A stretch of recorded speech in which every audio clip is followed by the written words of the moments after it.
Why are you here? And where are you going?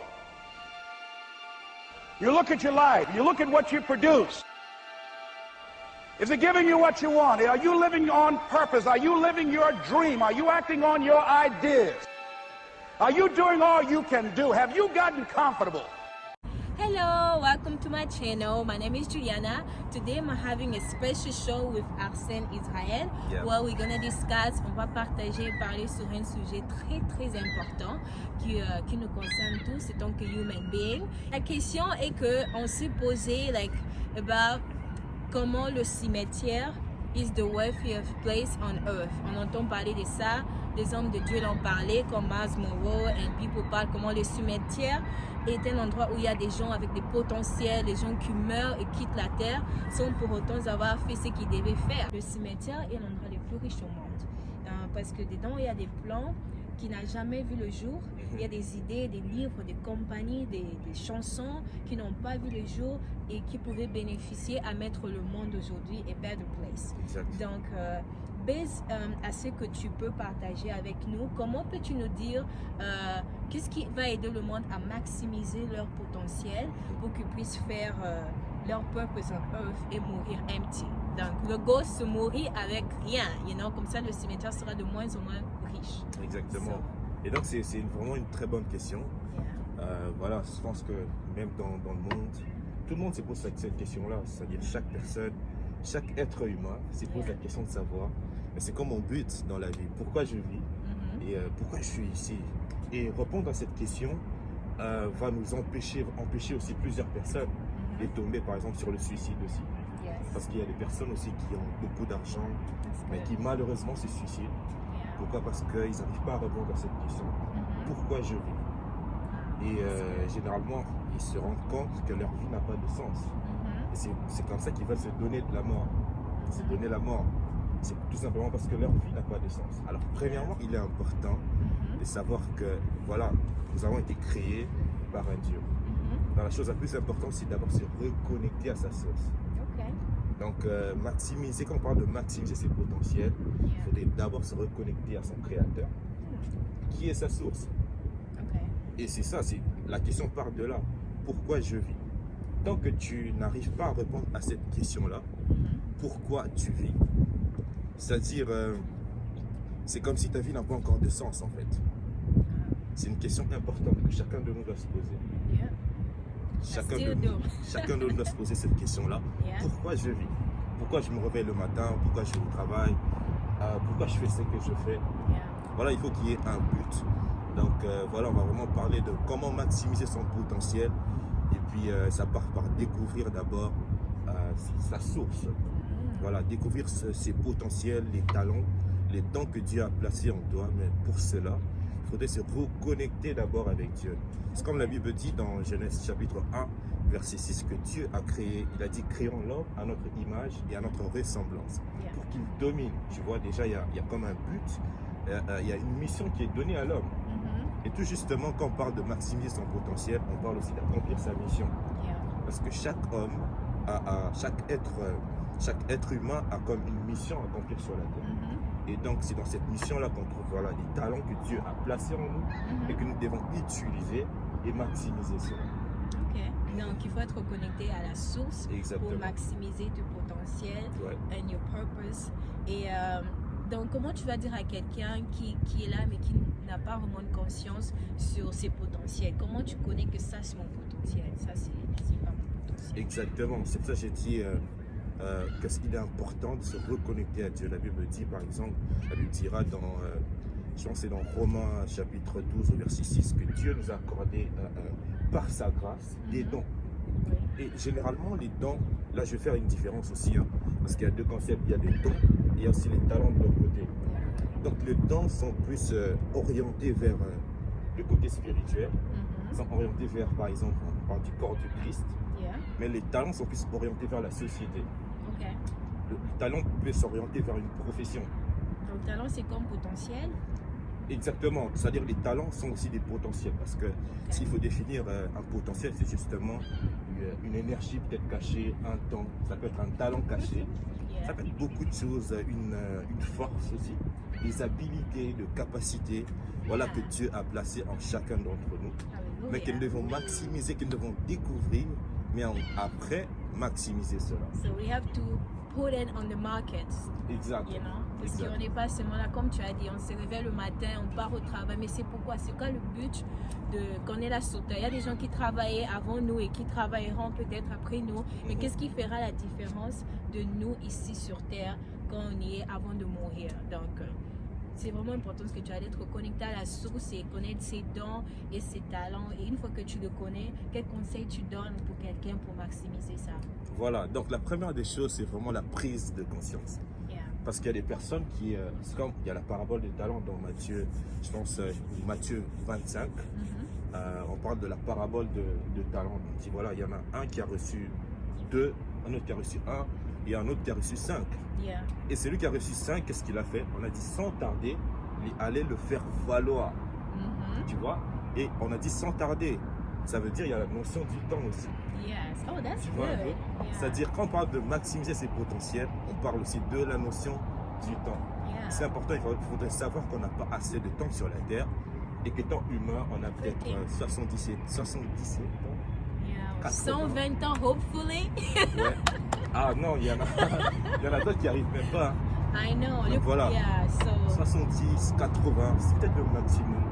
yeah. Donc voilà, il faudrait savoir qu'on n'a pas vraiment assez de temps sur la terre et pour cela, il faudrait maximiser. Donc la Bible dit, sans tarder, il le fit valoir. Dans notre version, on parle de fructifier. Donc tu Tout vois ce que un les peu. gens utilisent comme maintenant, mettre les enfants, mais bon. C'est dans beaucoup de concepts. Fructifier, c'est pas seulement avoir des enfants, fonder une famille, mais aussi fructifier dans des choses sur terre. Exactement, I c'est like quand même that. lorsque Dieu dit, voilà, multipliez-vous. Yeah. En fait, il sous-entend pas seulement, voilà, faire des enfants et tout le reste. Non, c'est pas ça, ça va vraiment au-delà de ça. Yeah. Il faut vraiment maximiser le potentiel, le temps. Parce que, en fait, tout le chapitre de Matthieu, je pense 25, ça nous parle vraiment de talent. Comment maximiser le talent. Et puis, voilà. Dans le temps, comme tu as dit, c'est très important parce que tu peux avoir 30 ans comme Jésus construit, il avait 33 ans, il a fait son truc, il a dit tout est accompli, bye. So, il faut vraiment que dans tes années, que tu puisses faire des choses qui va à travers ton but. You know, that's important. That's very important. C'est comme la Bible dit dans le psaume 90, je pense que c'est parmi les psaumes qui ont été rapportés de Moïse. Yeah. Ça, c'est sans beaucoup de commentateurs se mettent d'accord pour dire ça. Voilà, c'est entre parenthèses. Mais voilà, le psaume 90, il y a un verset qui dit, voilà, apprends-moi à compter mes jours, à bien compter mes jours pour agir avec sagesse. Amen. I like that. Tu vois un peu, quelqu'un dit, ne demande pas à Dieu de rajouter des jours à ta vie, mais demande à Dieu de rajouter la vie à tes jours. Amen. Et cette phrase-là explique vraiment mieux, c'est qu'il faudrait vraiment que Dieu rajoute la vie à nos jours. Ça donne vraiment du sens. C'est que comment tu gères tes journées, comment tu maximises tes journées. Donc c'est vraiment ça au niveau de la prise de conscience, savoir qu'on n'a pas assez de temps, Yeah. et voilà, être reconnecté avec Dieu. Et quand tu as la prise de conscience, eh bien tu t'appliques à maximiser. Donc tu as dit la prise de conscience va t'aider à maximiser tes potentiels sur le market et tout. Exactement. Et comme tu parlais de la parabole, celui qui avait 5 avait pris la notion du temps, du coup il a commencé à fructifier. Celui qui avait 2 aussi a multiplié, celui qui avait 1 a gardé ça. Qu'est-ce que tu veux un peu dire par rapport à ça? Ok, alors par rapport à ça, vous allez remarquer, celui qui avait 1, la Bible dit qu'il est allé cacher ce qu'il avait reçu. Voyez-vous? Donc il est allé cacher ce qu'il avait reçu. Et qu'est-ce qu'il dit à Dieu? Il dit, j'avais peur, parce que je sais que tu moissonnes là où tu n'as pas sémé. Là, il y a la peur aussi. Ce sont des choses qui empêchent aussi les gens à pouvoir maximiser le don et les talents qu'ils ont reçus. Yeah. La peur, par exemple. That's the second question, j'allais demander. Qu'est-ce qui peut empêcher quelqu'un de maximiser le potentiel? Comme tu as dit, la peur des hommes, la peur que, est-ce que moi aussi je peux faire ça? Est-ce que je sais qu'il faut? Regarde mon background, regarde d'où je viens. So, la peur, c'est vraiment l'ennemi de la maximisation de ton potentiel. Exactement, donc il y a la peur, Il y a beaucoup de choses, c'est que les gens vont raconter peut-être. Yeah, that's, Voilà. you know, goes on people. Et puis, il y a aussi, au niveau un peu plus haut, si tu as déjà maximisé assez, il y a aussi le succès qui peut bloquer que tu maximises encore plus, tu vois. Tu as un succès que tu avais fait il y a 10 ans, il y a 5 ans, tu viens de faire. Et du coup, tu t'assis sur ça, tu dis, this is it. Moi, comme je fais ça, je fais une école, je reste ici, je ne bouge pas. Non, comme Dr. Miles Monroe nous avait dit dans l'une de ses prédications, genre, ton succès est ton plus grand ennemi. Ne reste pas là où Dieu était. You know, Dieu t'a édifié, Dieu t'a utilisé. Continue à lui demander, il y a quoi encore de plus? What else can I do? So that's very important that you say that. Très important, très important. Donc, il y a beaucoup d'obstacles comme ça. Donc il y a des personnes qui se disent, ah mais ça va pas marcher, ça va échouer forcément. Yeah, moi.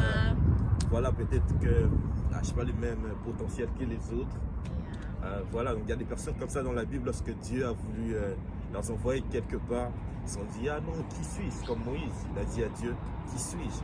Quelqu'un comme Jérémie qui a dit, je ne suis qu'un enfant.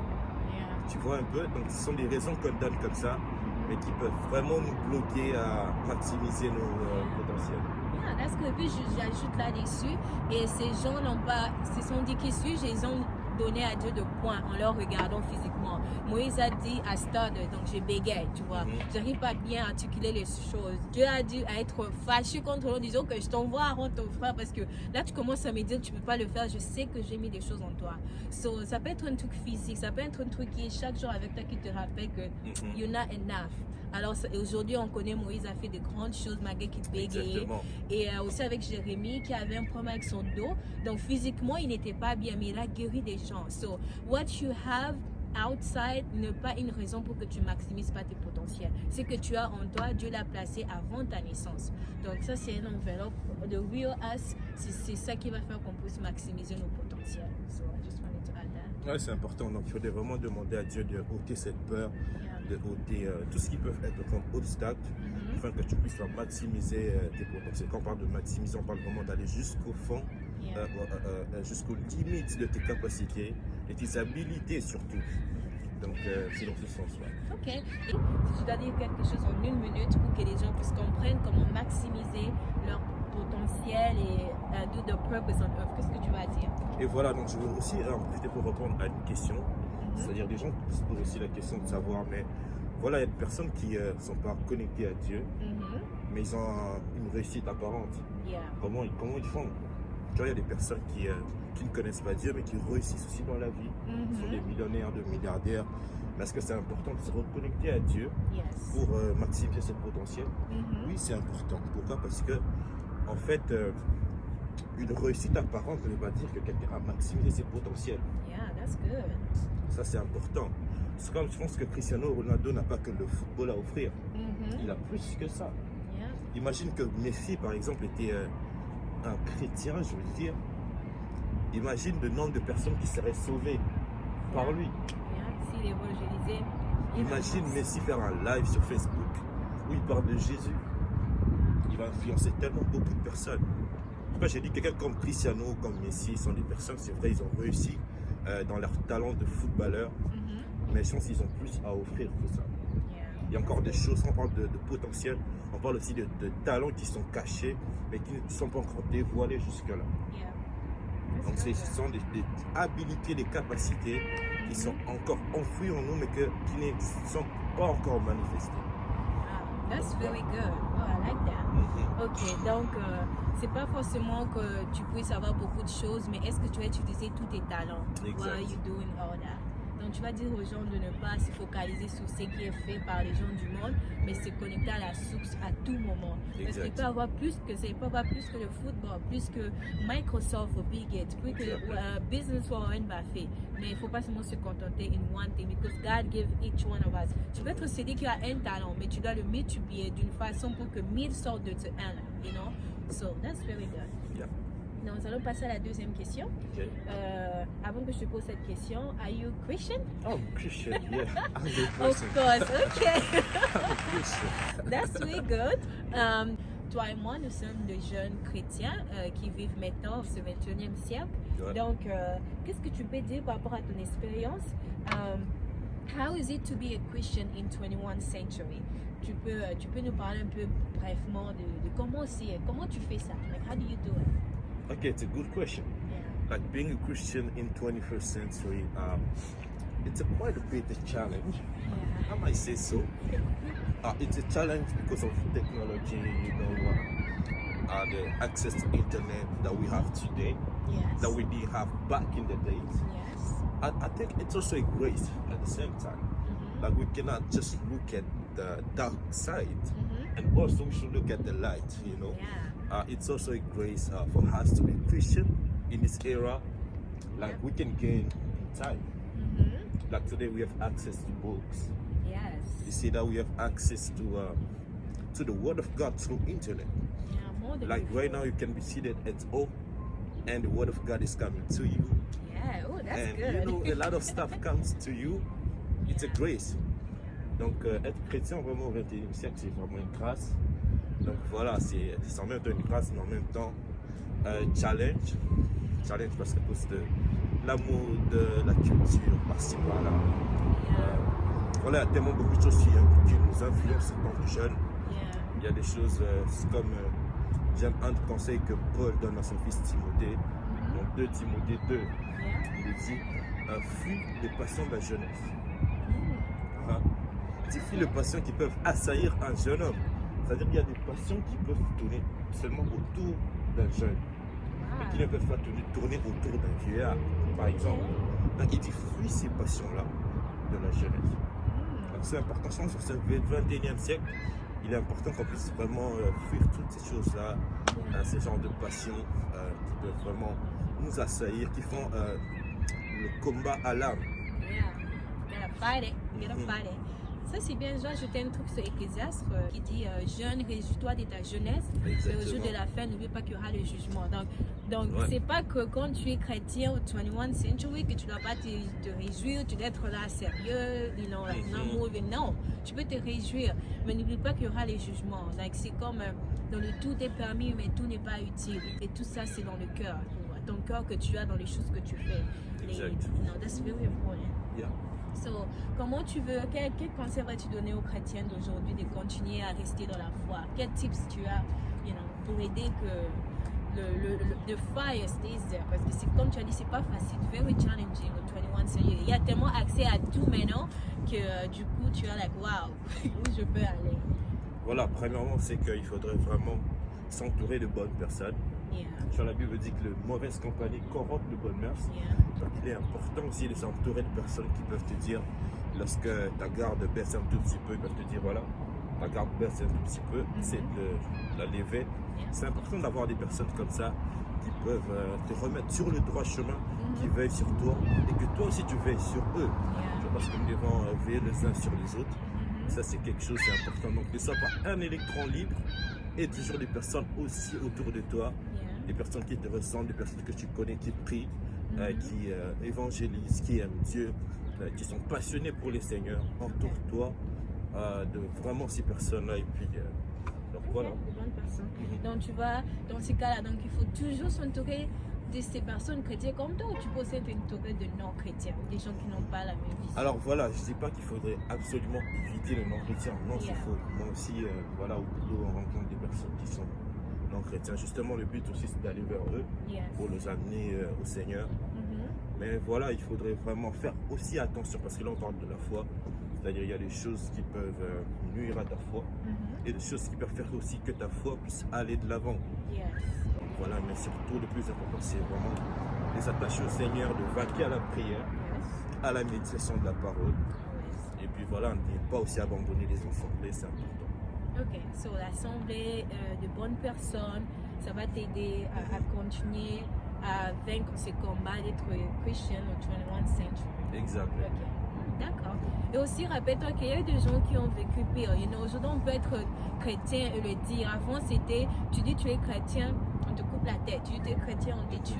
Comme tu as dit, c'est vraiment une grâce d'être Christian au 21st century. Like, il y a plus de freedom, il y a plus de choses, de lois maintenant qui nous protègent aussi. Et il faut vraiment qu'on utilise à notre faveur. Mhm. Ok, that's very good. So again, si tu dois dire en quelques secondes, quelque chose que quelqu'un doit se rappeler par rapport à tout ce que tu as dit, Christian 21st century, what is it going to be? All right, so là on parle de chrétien. Yeah. Donc il est vraiment important de rester attaché au Seigneur, peu importe les vents qui soufflent à gauche ou à droite, peu importe que ce soit les maladies, tout ce qui peut arriver, les guerres par-ci, par-là. Yeah. Il est important de rester à ton poste. Comme Habakkuk qui dit, j'étais à mon poste de guetteur pour voir ce que moi-même l'Éternel me dira. Donc reste à ton poste, peu importe ce qui arrive, peu importe ce qui tourne tout autour, reste à ton poste de guetteur et reste debout, veille, va qu'à la prière et reste attaché au Seigneur surtout. Yes. Donc voilà. Okay. Thank you so much, Oh, you're Arsène, welcome. You're for welcome. sharing those very amazing tips and knowledge. Merci beaucoup d'avoir regardé ces shows. Et du coup, le nom c'est Arsène Israël. Vous pouvez le suivre sur son Facebook. Il a des très très bons topics là-bas. Et vous pouvez aussi le suivre dans d'autres réseaux sociaux. Ah ouais, je suis sur Instagram. Ok. Voilà, Twitter, je n'utilise pas trop, mais sur Facebook, c'est Yeah. Israël Boukanga. Sur Instagram aussi, la même chose. Ok. Donc voilà. D'accord. Bon, c'était ça. Merci beaucoup d'avoir regardé. So, please leave a comment si tu as d'autres tips ou si tu as des questions par rapport à comment maximiser tes potentiels et comment rester un bon chrétien et un chrétien ferme au 21st century, because it's a challenge, you know, it's a challenge. Being a Christian, maximize your potential. C'est un peu comme too much, but I'm telling you, nobody wants to go in front of the Father et il va dire, ah, tu sais quoi, je t'avais donné ça, mais tu l'as pas fait. Alors on se bat pour connaître ce qu'on peut connaître et faire notre but sur terre avant de rentrer. Exact. So thank you so much. Don't forget to subscribe and leave a comment. And God bless you. Bye bye. Bye bye. Yeah, yeah. Oh, you, oh, you, oh.